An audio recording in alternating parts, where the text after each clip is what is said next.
Hi boys and girls, this is Mrs. Keith.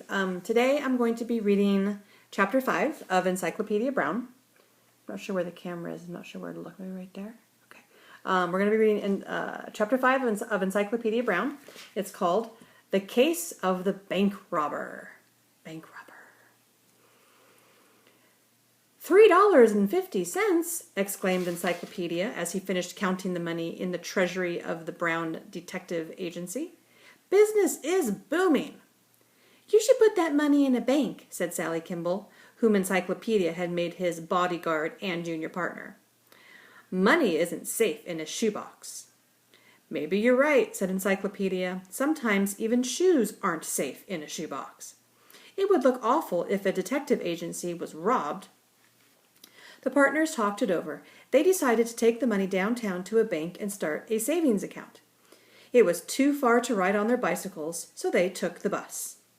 They got off near Corning National Bank on Beach Street. As they stepped off the bus, they heard the sound of shooting. At first, Encyclopedia thought the bus had backfired. A moment later, he saw a man in the doorway of the bank. The man wore a hat. A handkerchief covered the lower part of his face. In one hand, he held a yellow paper bag. With the other hand, he waved a gun.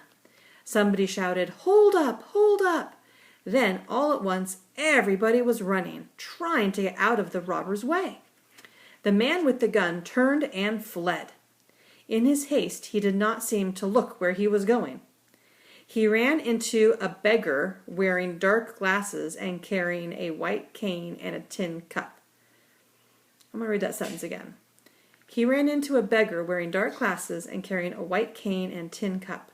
The beggar's cane and cup flew into the street. The robber and the beggar fell to the sidewalk.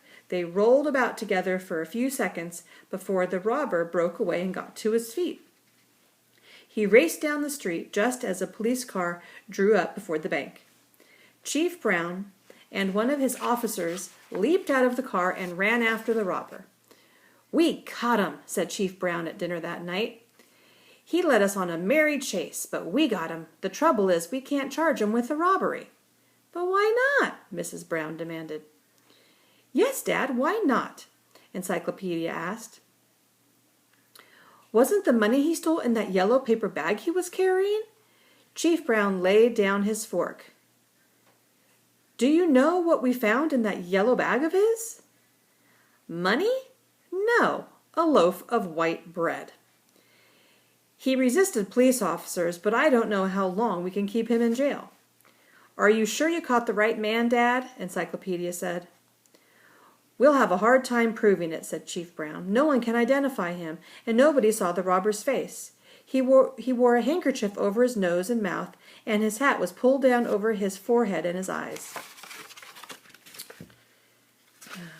This man we picked up is wearing a brown suit, and the teller at the bank says the robber wore a suit the same color. And, of course, there is the yellow bag. But where's the money?"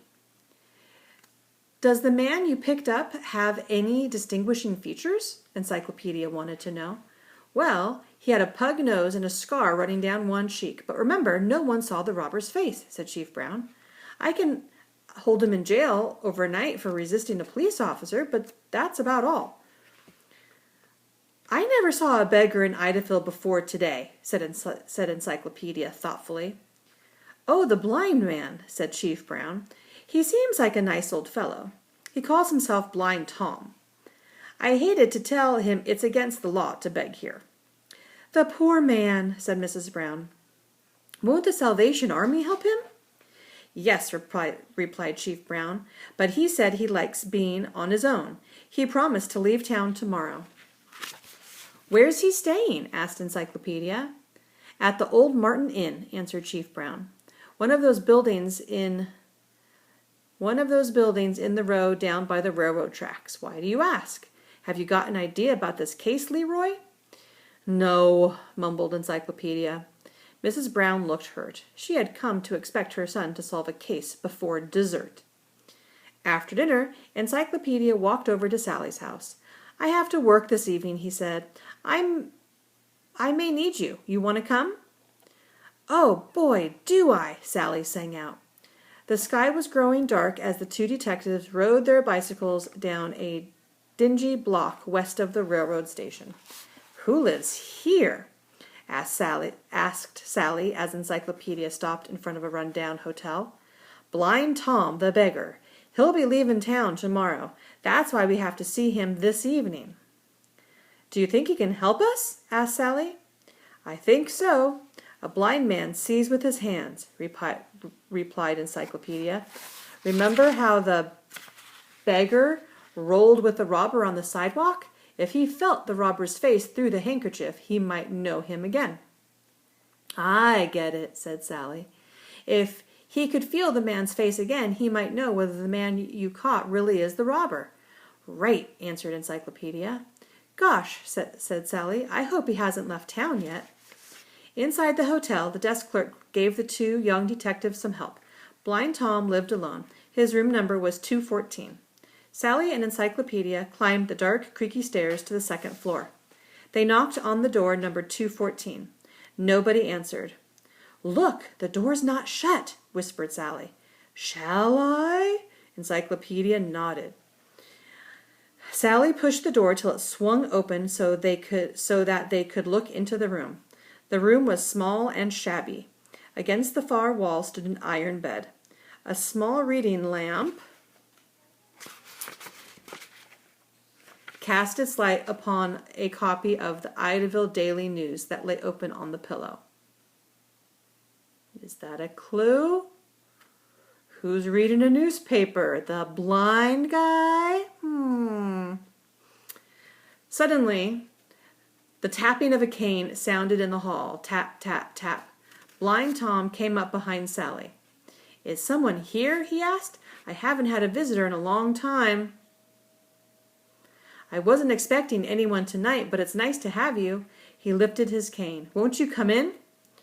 "No, thanks," said Encyclopedia. He pushed Sally down the hall and hurried her down the stairs. She didn't have a chance to catch her breath until they were outside the hotel. "Why the big rush?" Sally asked. "I thought you were going to ask Blind Tom if he could recognize the man who robbed the bank this afternoon." "I don't have to ask him," replied Encyclopedia. "Blind Tom knows the robber because Blind Tom helped in the robbery." How did Encyclopedia know this? I think I know. I think I gave you guys the clue too. Turn to page 82 for the answer. Okay. Page 82. The solution to the case of the bank robber. Blind Tom was not expecting any visitors, he said. He also said that he had not had any visitors in a long time. Yet the light in his room was on. The light in his room was on. And the newspaper lay on the pillow. A blind man does not need a light, and he cannot read a newspaper, so Blind Tom was not blind at all. Encyclopedia knew then why the beggar had not stepped out of the way of the bank robber. The two men had rolled on the sidewalk together with a purpose to exchange yellow paper bags. Blind Tom had slipped the robber the bag holding a loaf of bread in order to fool the police if they caught him. The robber had slipped Blind Tom the bag holding the money. Encyclopedia used a telephone Encyclopedia used a telephone in the store on the corner to call his father. Chief Brown hurried to the hotel. He found the money. Oh, here we go. So after he figured this out, that's what I'm not understanding. So Encyclopedia used a telephone in the store on the corner to call his dad. Chief Brown hurried to the hotel. He found the money still in the yellow paper bag hidden under the mattress of Blind Tom's bed. Blind Tom and the man the police were holding in jail confessed that they had robbed the bank. All right, I think we're getting better at this. I think I caught the clue in that one finally. Nice. Okay, that was chapter 5. Bye-bye.